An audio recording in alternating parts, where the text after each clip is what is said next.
नमस्कार दोस्तों, मैं हूं विनोद कुमार मिश्रा एडवोकेट। पिछले सेशन में मैंने आपको एविडेंस एक्ट में आपको धारा 40 से लेके 44 तक मैंने आपको करवाया था, जिसमें पूर्ण न्याय के सिद्धांत के बारे में भी आपको दिया गया था, जो सीपीसी में दिया, आपको सेक्शन 11 में दिया गया था। और आपको कब पूर्ववर्ती बाद में दिए गए निर्णय को पश्चातवर्ती बाद के निर्णय में कब रिलीवेंट माना जाएगा, इसके बारे में ही आपको बताया था। आज हम आपको विशेषज्ञों की राय के बारे में बताएंगे कि विशेषज्ञों की राय जो है वो कब सुसंगत मानी गई है। धारा 45 में बताई गई विशेषज्ञों की राय, जबकि न्यायालय को विदेशी विधि या विज्ञान की या कला की किसी बात पर या हस्तलेख या अंगुल चिन्हों की मान्यता के बारे में राय बनानी हो, तब उस पर बात पर ऐसी विदेशी विधि या विज्ञान कला या हस्तलेख या अंगुल चिन्हों के विषयों से में संबंधित प्रश्नों को कुशल व्यक्तियों की राय सुसंगत मानी गई है। इसमें जो बात कही गई है कि जो विशेषज्ञों की राय है वो किससे संबंधित मानी जाएगी, पहली विज्ञान से संबंधित, दूसरी कला से संबंधित, तीसरी हस्तलेख से संबंधित, चौथी अंगुल चिन्ह से संबंधित। यानी 4 बातों के बारे में बताया गया है किस व्यक्ति से संबंधित, किससे संबंधित जो है विशेषज्ञ की राय सुसंगत मानी गई है। पहली मानी गई है विज्ञान से संबंधित, दूसरी कला से संबंधित, तीसरी हस्तलेख से संबंधित, चौथी थी अंगुल चिन्ह से संबंधित राय जो है विशेषज्ञ की राय सुसंगत मानी जाएगी। और ऐसे विशेषज्ञ कौन माने जाएंगे? विशेषज्ञ कौन होते हैं? विशेषज्ञ वह जिसे विषय के बारे में विशेष अनुभव है या विशेष ज्ञान है, उसे विशेषज्ञ माना गया है। पहला दृष्टांत कहता है, प्रश्न यह है कि क्या का की मृत्यु विष के द्वारा कारित हुई। पहला दृष्टांत आपको बता रहे हैं कि प्रश्न है कि क्या का की मृत्यु विष के द्वारा कारित हुई।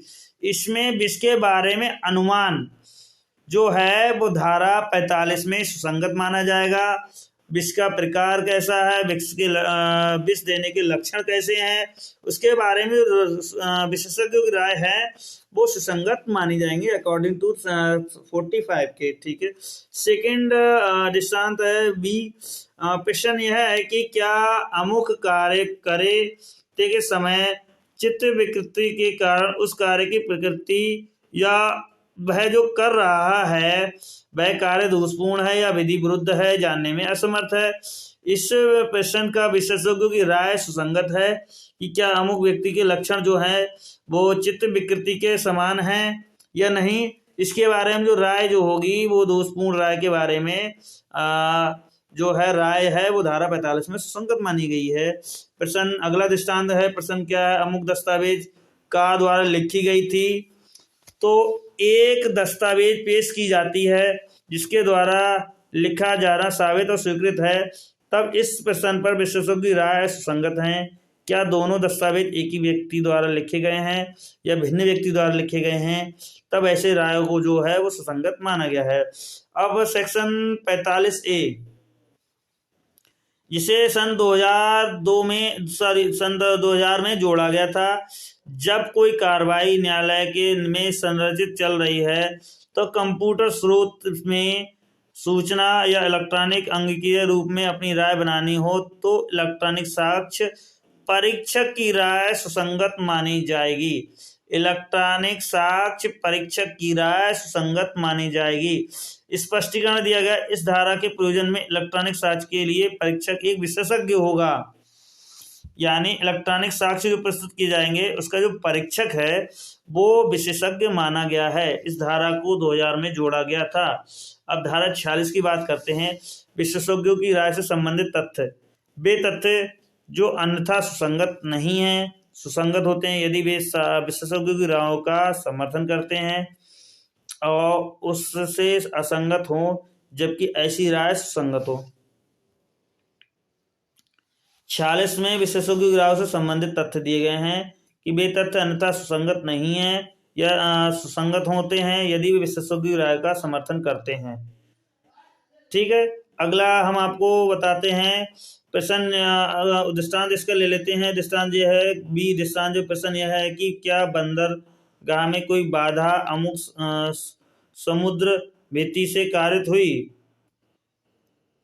तो यह तथ्य सुसंगत है कि अन्य बंदरगाह जो अन्य दृष्टियों से वैसे ही स्थिति में थे, किंतु ऐसा समुद्री वृत्तियां नहीं थीं। लगभग समय बाधित होने थे उसी समय बाधित होने लगे थे। तो धारा अब हम 47 बात करते हैं। हस्तलेख के बारे में राय कब सुसंगत मानी जाएगी। धारा 47 बहुत इंपॉर्टेंट क्वेश्चन है, विशेषज्ञ राय से संबंधित यह है।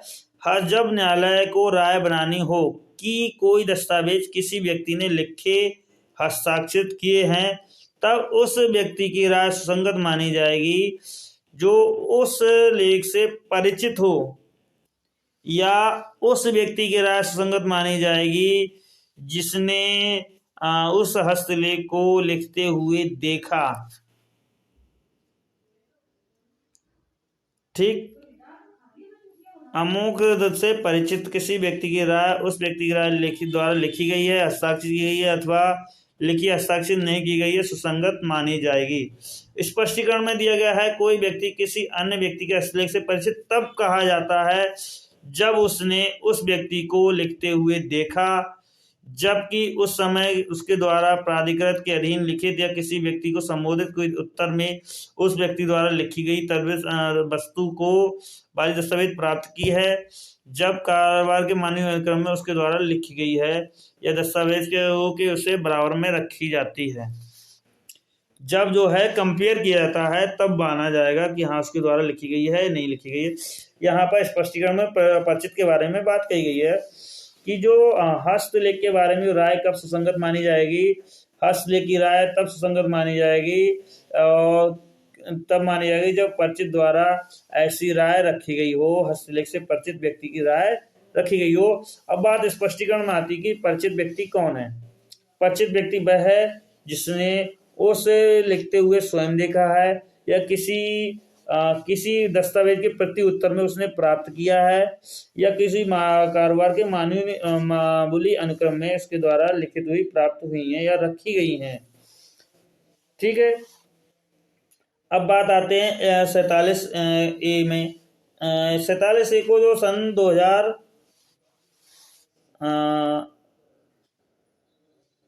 इसे भी सन 2000 में जोड़ा गया था।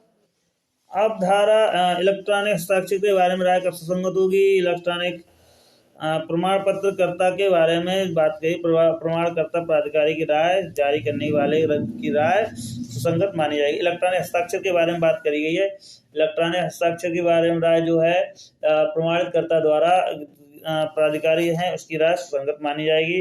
धारा 48 में बात कर रहे हैं। अधिकार रूढ़ी के अस्तित्व के बारे में राय कब सुसंगत होगी।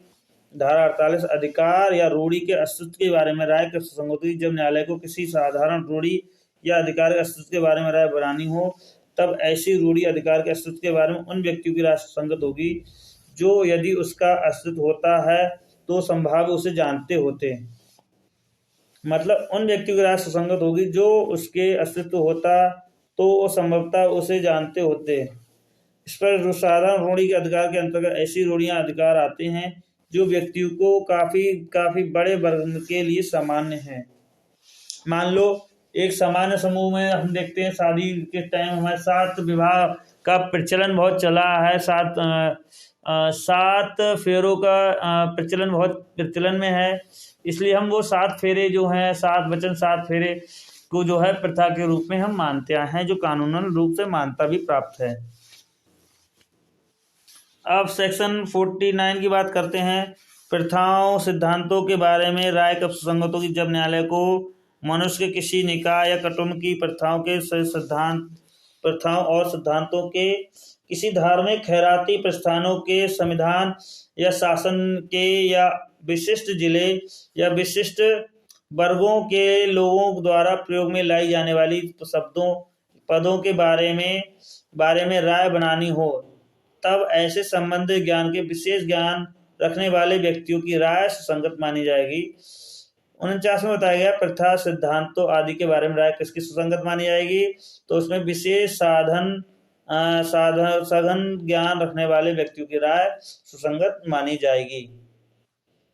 नातेदारी के बारे में राय के बारे में बता रहे हैं। नातेदारी के बारे में कब राय सुसंगत होगी। जब न्यायालय किसी व्यक्ति के किसी अन्य नातेदारी के बारे में राय बनानी हो तब ऐसे नातेदारी के अस्तित्व के बारे में, ऐसे व्यक्ति के आचरण के बारे में अभिव्यक्त रूप से जिसके पास कुटुंब के सदस्य के रूप में अन्य विषय के संबंध में ज्ञान, विशेष साधन क्रिया संयुक्त सुसंगत तथ्य हैं, तब मानी जाएगी। मान लो पहला परंतु दिया है, विवाह विच्छेद अधिनियम के अधीन कार्रवाई में भारतीय दंड संहिता की धारा 454, 455, 457, 497 के अधीन अभियोजन में किसी राय ऐसी राय साबित करने के लिए पर्याप्त नहीं होगी। प्रश्न दृष्टांत दिया गया है। प्रश्न यह है कि क्या खा विवाहित थे। यह तथ्य कि वे अपने मित्र द्वारा पति पत्नी के रूप में प्राय स्वीकृत किए जाते थे और वैसा बर्ताव किया जाता था सुसंगत है, ऐसी राय सुसंगत मानी जाएगी। नातेदारी के बारे में प्रश्न दूसरा स्पष्टीकरण है, क्या खा का धर्मपुत्र है। यह तथ्य कि कुटुंब के सदस्यों द्वारा का के सदा दूसरी रूप में बर्ताव किया गया था सुसंगत माना गया था। 51 की बात करते हैं, राय के आधार कब सुसंगत होंगे, जब कभी किसी जीवित व्यक्ति की राय सुसंगत है तब वे आधार भी जिन पर वह आधारित हैं सुसंगत माने जाएंगे। रायों के आधार भी सुसंगत माने जाएंगे। धारा 52 में सील कब सुसंगत है कब सुसंगत नहीं है, यह हम आपको अगले सेशन में आपको हम करवाएंगे। तब तक के लिए धन्यवाद, टाटा बाय बाय। इस चैनल के लिए आज ही इतना ही बस काफ़ी है। और आज के लिए बस इतना ही। यदि आप इस चैनल पर नए हैं तो इस चैनल को शेयर कर दे, सब्सक्राइब कर दे, बेल आइकन को ऑन कर दे, जिससे हमारी लेटेस्ट वीडियो आप तक मिलती रहे। धन्यवाद, टाटा बाय बाय।